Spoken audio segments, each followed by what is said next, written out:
Hello Olgera, half a day, a very warm welcome to the Pacific Way. A tiny volcanic island in Fiji's Lau group of islands achieved a milestone after being declared a fully organic island.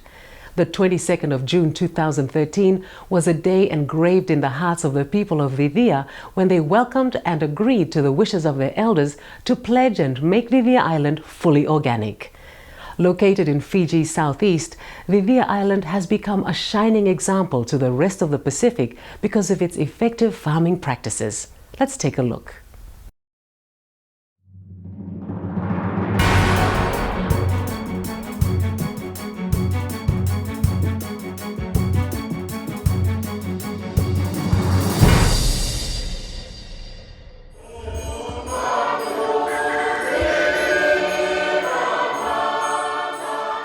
Dawn signifies the start of a new day in Mambula village in its usual scenic manner, and slowly signs of life begin to stir.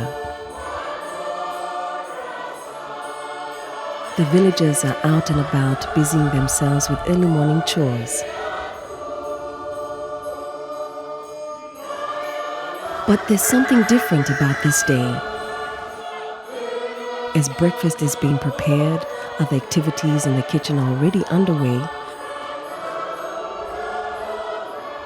Children are outside giving a helping hand, and the early morning bounty is being prepared.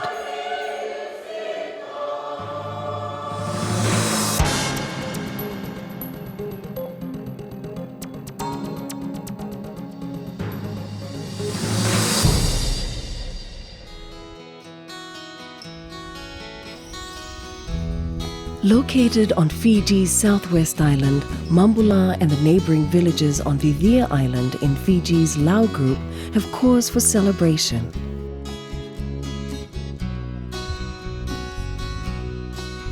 The tiny volcanic island is only 34 square kilometers in size and home to about 1,000 people.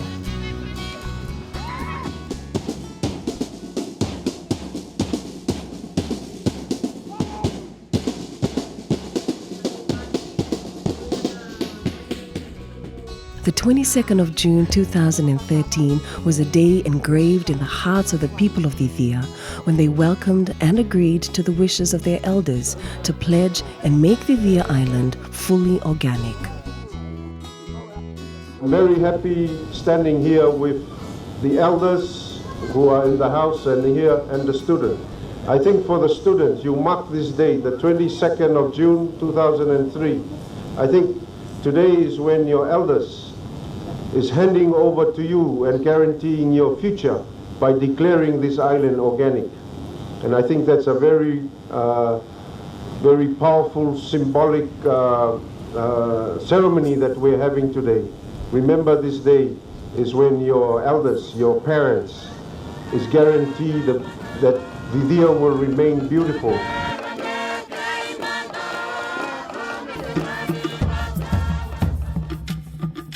A big celebration was on hand on the island to mark a milestone achievement and declare Vivia a fully organic island in the Pacific.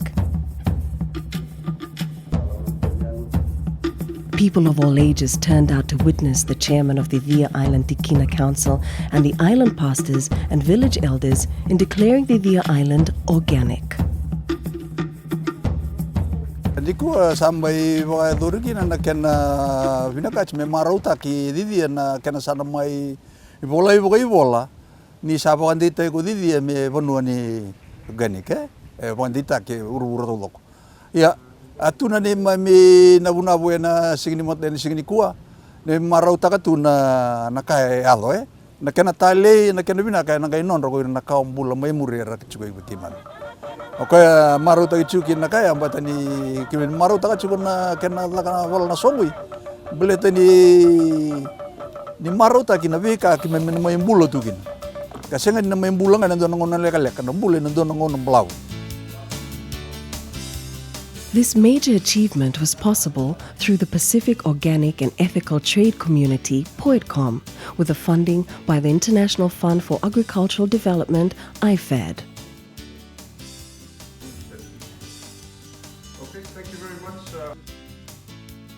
POITCOM is the peak organics body for the Pacific region, based at the Secretariat of the Pacific Community, with funding support from the European Union-funded Increasing Agricultural Commodities Trade Project.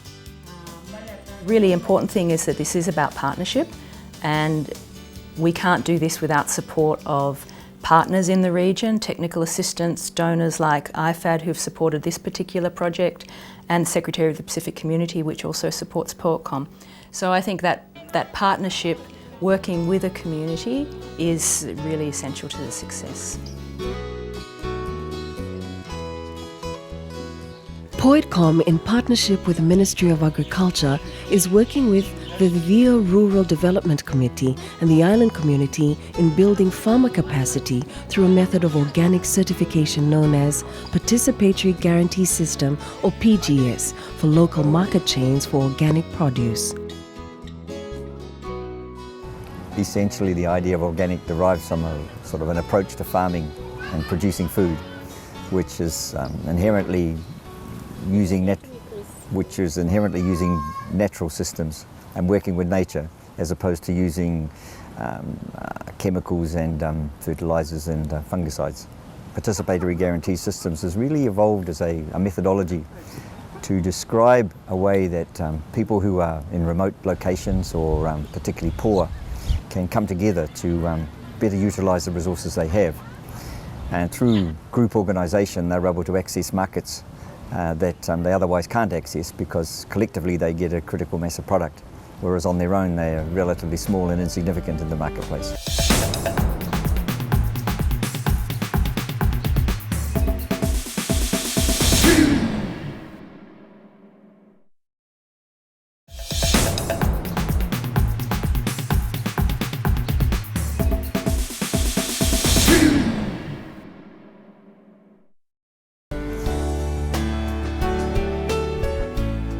A two-day workshop focusing on training and sharing experiences on PGS and organic agriculture was conducted on the island.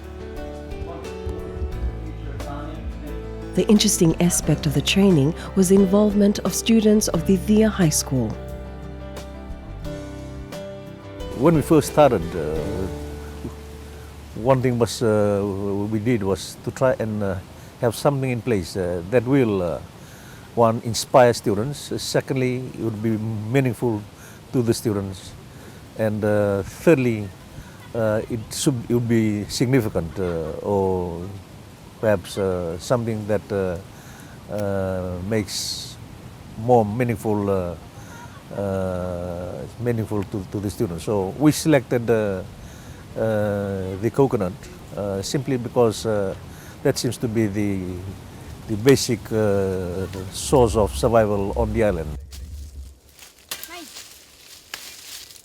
So it's a very important. En nalomani ruan sing au ngol angu buli tumai kinango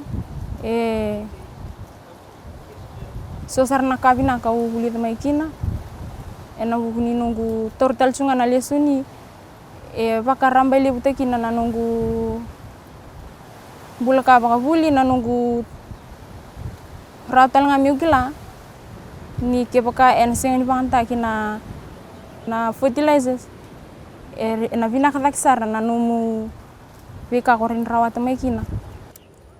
It is indeed a great milestone. It's we now can focus into the future preserving that. Being an organic island, I mean, we are really proud to be declared organic. Our children here at the Vivia High School, that's probably the most interesting part, is that they actually participated at the workshop. They are the ones who are to move this forward. The training encourages farmers to value age-old and time-tested traditional farming practices that have been handed down from one generation to the next. Traditional method is the way forward for maritime islands. For that last 6 to 8 years, we've been pushing for that they don't bring in agro inputs from the mainland. The thing that comes out clearly is that we are already organic farmers. And we are doing exactly what is required on the ground. Perhaps it's the technical side of things that needed brushing up. We see that this traditional farming, it augurs well, it goes well with this organic principle. And yes, I think that is the best way of farming for the maritime islands. And for this year, it will be virgin coconut oil. This IFAD-funded initiative offers a low-cost way to achieve organic certification that will enable rural maritime island communities such as Divya to access niche markets in Suva and abroad. The project will run until December 2014 and focuses on virgin coconut oil, which is currently run by the women on Divya. Nia ulilu ni sosok ko marami vivia. Wakati bukan bibi chikin na kanivisio. Kima mi bang tak cukup kim sa vakabo chiko na kanivisio. Kani kenangan dari vakale na bang tak ni visio na virgin coconut oil na nangonong ko kim sa bang tak chunga baka bubale. Bakar chupa bubale. Ya ni kena bang tak baka mata bubale. Chuko na bonu raba kau tiki na melai volta kina virgin coconut oil. The role of organic agriculture is increasingly being recognized. Here, the villagers have been reminded to grow their food the traditional way. Villagers on Divya recognize the potential and opportunities that sustainable organic farming will provide in protecting their very own environment and ecosystems and protecting their farmers from the dangers of agrochemicals. The declaration today is significant in paving the way forward for a healthy and vibrant island for the benefit of future generations.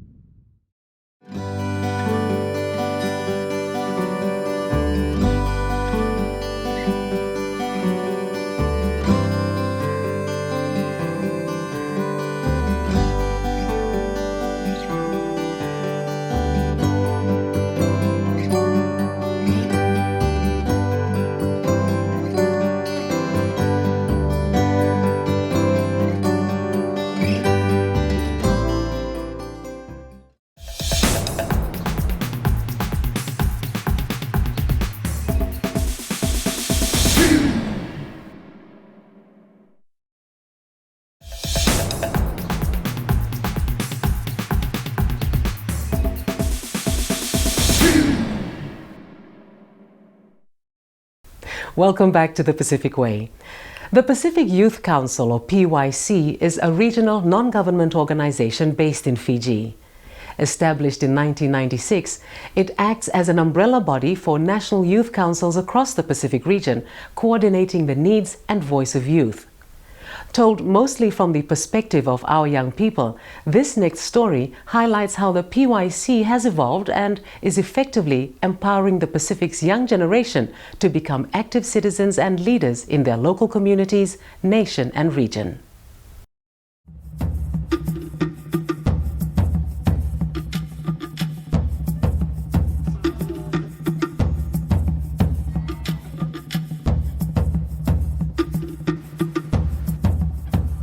The Pacific is a rich melting pot of cultural heritage and diversity.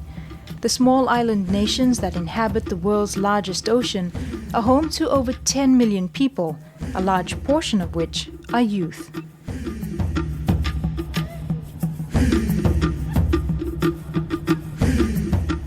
Young people play a vital role in their local communities, respective nations, and the region as a whole.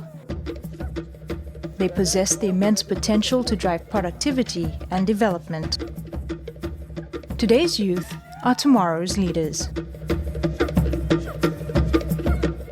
What motivated me to be part of the Youth Council in Solomon Island to help other young people, especially the youth at risk or the marginalized young people. Because first I was one of those young people doing drugs, doing criminal activities. And the Duke of Edinburgh Award program, that is the program that I got into and joined the program, and I feel that the program create a space for young people to recognize their potential and saving their ideas. Like Harry, most youth face many challenges on the path to recognizing their full potential. Overcoming some of these obstacles, however, is often difficult without support from society. Fostering an environment where youth can become active citizens and leaders is one of the main objectives of the Pacific Youth Council, PYC. The Pacific Youth Council was set up in 1996 by, at that time, 9 active national youth councils that wanted to have their voice and the issues of young people be heard at a regional level. At the moment, we have 10 countries in the region that are members of the Pacific Youth Council, which is Nauru, Niue, Tuvalu, Tonga, the Solomon Islands, Vanuatu, the Cook Islands, Palau, the Republic of the Marshall Islands, and the Federated States of Micronesia. Now, that doesn't, represent the 22 member island countries and territories, but that's not to say that we don't address the issues of young people, because we find in the Pacific, the issues are cross-cutting. HIV is it's sort of a broad topic, but it's actually the causes, the root causes. We need to look, we need to dig deeper into the root cause, and when dealing with that, we tend to see that caused by sex workers, drug abuse, drug uses, and these people they are not just people who live in the streets. They're actually part of communities, and communities, there is a church that looks after communities. So it is important for churches to know that these things happen within their boundaries. Earlier this year we had a high number of cases of youth suicide, and also the high number of STI numbers amongst the age group from 13 years up to 19, and it's forever increasing. And one of our main worries for that is that we may not have a HIV case tested in the country, but that's one of the avenues it could get into our country. And also the other challenge we see is the alcohol and drug use. Mass unemployment rate of youth is increasing. Climate change also, with regards to food security. Not only food security, but we are as the future leaders, we have to do something. The problem was we have no outlet. We are a hyper bunch. We have creative ideas. We're artistic. It's just the government or our society doesn't provide us the outlet. So I guess that's one or two major issues. Capacity building, advocacy and networking have been identified as some of the key focus areas by the youth-led PYC. Through participation in various regional forums and workshops, Pacific youth are able to cultivate the skills needed to better share experiences, learn from each other, and raise a collective voice on how to best tackle issues that affect them.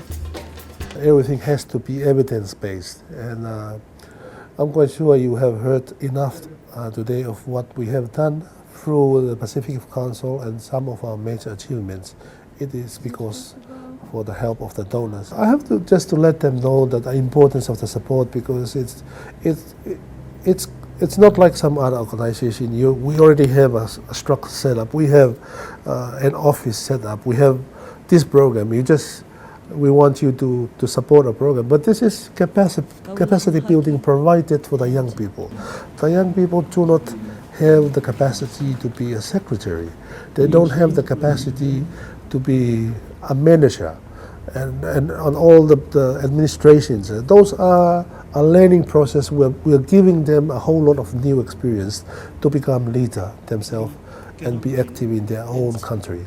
We've been able to engage in hard spaces with the Pacific Islands Forum Leaders Meeting in Auckland in 2011, being part of some high-level regional meetings that are organized by development partners, beginning to recognize the importance of engaging with young people, and so looking to the Pacific Youth Council as a platform that will provide the voices of young people. For this afternoon session, I was wanting to get hopefully some discussion with you around your thoughts of the Pacific Youth Council as an organization and as a network, and how Pacific Youth Council has changed over the years. There's genuine engagement with young people, and young people are saying anything to do with young people, we would like to be at, not only at the implementation stages, but at the design stage,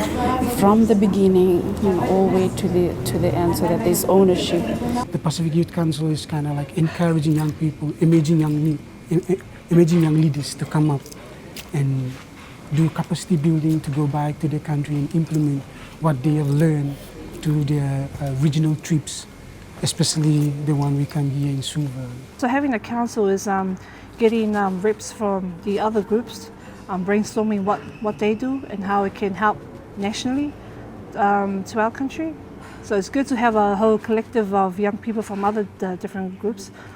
Even though we don't see eye to eye, but we have different perspectives on issues, and also learning from them and what things we can do and trying to solve these situations. I believe we can make a difference as a group. One individual making his voice or her voice heard, it doesn't have much impact.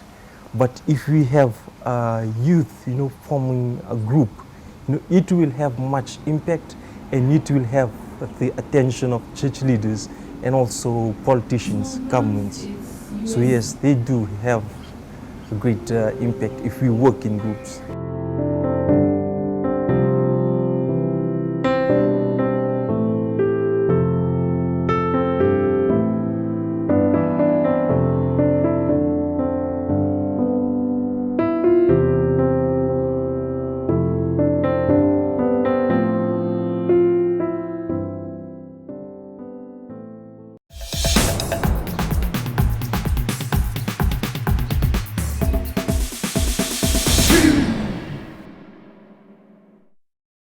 And that's all we have time for today. We hope you've enjoyed this episode. For more information about the Pacific Way, please drop us a line on Facebook. We'd love to hear from you. Until next week, no fala, bye-bye.